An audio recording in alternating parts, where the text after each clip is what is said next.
Mi nombre es Ana Patricia Cruz Guerrero y este trabajo corresponde a la materia de corrientes pedagógicas. El tema que yo elegí a desarrollar es mi perspectiva sobre Paulo Freire y la educación transformadora en base a su pensamiento. Pero, ¿quién fue Paulo Freire? Paulo Freire nació en Brasil. Él es era más bien un destacado pedagogo, aunque él realmente no estudió educación. Él estudió Derecho, aunque nunca llegó a ejercerlo. Él, al contrario, prefirió ser maestro de portugués en una universidad. Paulo Freire conoció el hambre desde que era muy pequeño, pues le tocó vivir la Gran Depresión en 1929. Cuando él ya era grande, él conoce a la que fue su esposa durante toda la vida. Esta señora de nombre Elsa Mía Costa era maestra, y pues ahí es donde se desarrolla aún más la inquietud de Paulo Freire hacia la educación, y pues hace un buen equipo con ella. Ellos tuvieron 5 hijos y colaboraron juntos hasta el día de su muerte. Cuando él atraviesa lo que es la pobreza, aumenta su experiencia y se forma su preocupación y perspectiva educativa. La concepción educativa, según Paulo Freire. Él se dio cuenta cuando trabajaba en el gobierno de su país que si no leías ni escribías no podías votar. Entonces él se dio a la tarea de enseñar a leer a 300 trabajadores que eran campesinos y laboraban en lo que viene siendo la caña de azúcar. Él se tomó 45 días para que ellos aprendieran a leer.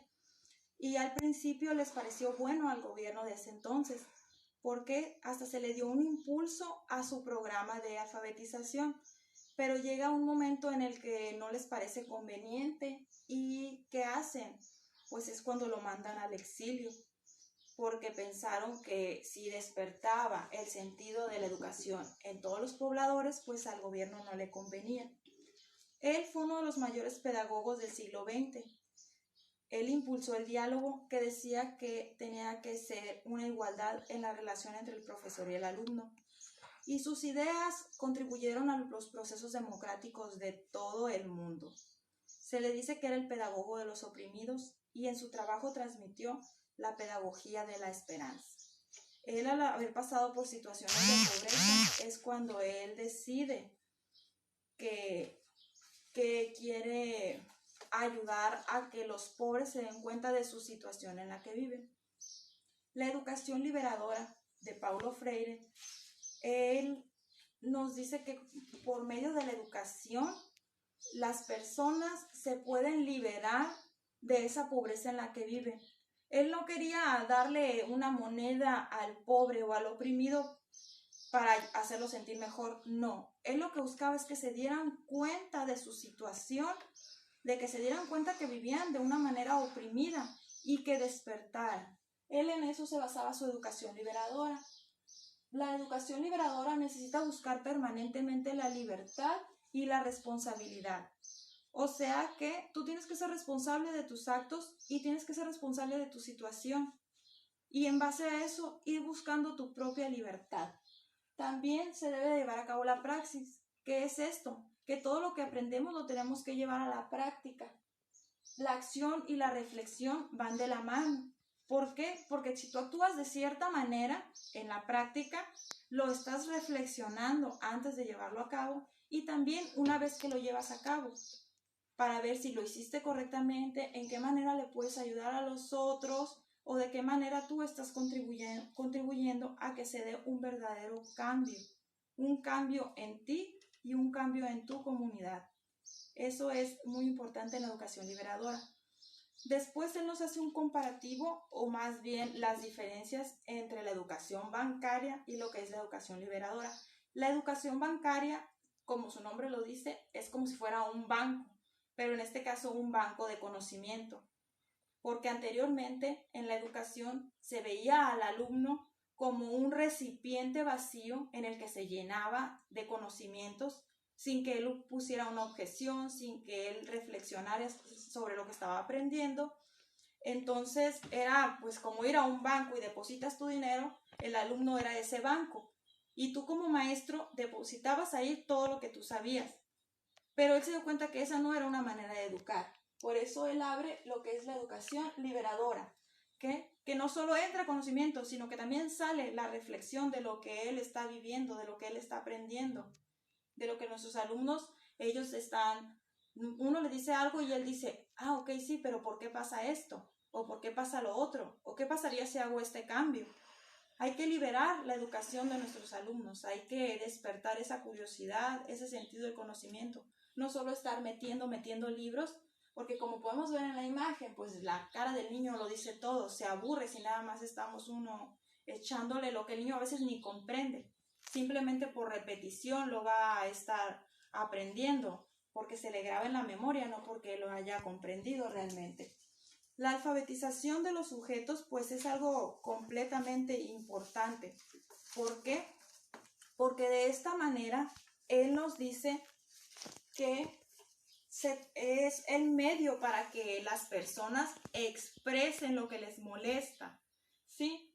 Se trata de encontrar el poder de pronunciar su realidad, de decir, ok, sí, soy oprimido, pero yo no me quiero quedar aquí. ¿Por qué? Porque ella tiene los medios para decir, esto no me gusta de la realidad que estoy viviendo. Pero no solo se va a quejar, sino que él va a ver los cambios que puede hacer para salir de la situación en la que se encuentra.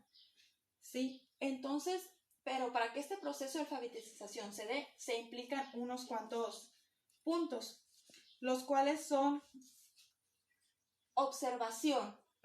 El grupo, para que se dé la alfabetización tiene que existir un grupo de expertos que van a estar apoyando a los individuos en este proceso.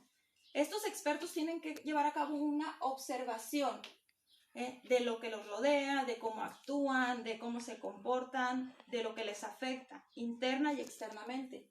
Un diálogo crítico en equipo. Aquí se trata de trabajar entre todos. Diálogo crítico es, no me gusta esto, pero te puedo apoyar de esta manera. Y entonces se usa la alfabetización para eso, para que una vez que estás alfabetizado, tú te puedas despertar y decir, voy a cambiar esto porque no me gusta. Pues después de que han pasado tantos años de que surgió las obras de Paulo Freire, pues estas obras han sido tan revolucionarias que aún las seguimos estudiando. Incluso yo creo que hoy en día es cuando son de más interés para nosotros y cuando nos sirven más incluso. ¿Por qué? Porque en esta modernidad estamos buscando que los niños no sean unos entes inactivos, al contrario, que participen. A pesar de las más de 5 décadas en las cuales vieron a luz sus obras más fundamentales, la cual es la educación como práctica de la libertad y la pedagogía del oprimido, la propuesta política pedagógica de Paulo Freire sigue vigente y seguirá vigente. ¿Por qué? Porque él su educación la veía como algo político, no porque estaba encaminada a la política, sino que por medio de su educación, de la educación de todos, podríamos cambiar la política de nuestro país, hacer un proceso completamente democrático y sacar a los oprimidos de su, abrir los ojos a los oprimidos de donde estaban. ¿Para qué? Para que ellos hicieran un verdadero cambio en ellos, a sacarlos de que no vivieran en el silencio, ni fueran silenciados. Es por eso que es tan importante lo que nos dice Paulo Freire, y es por eso que yo lo elegí, porque me pareció muy interesante sus propuestas. Muchas gracias.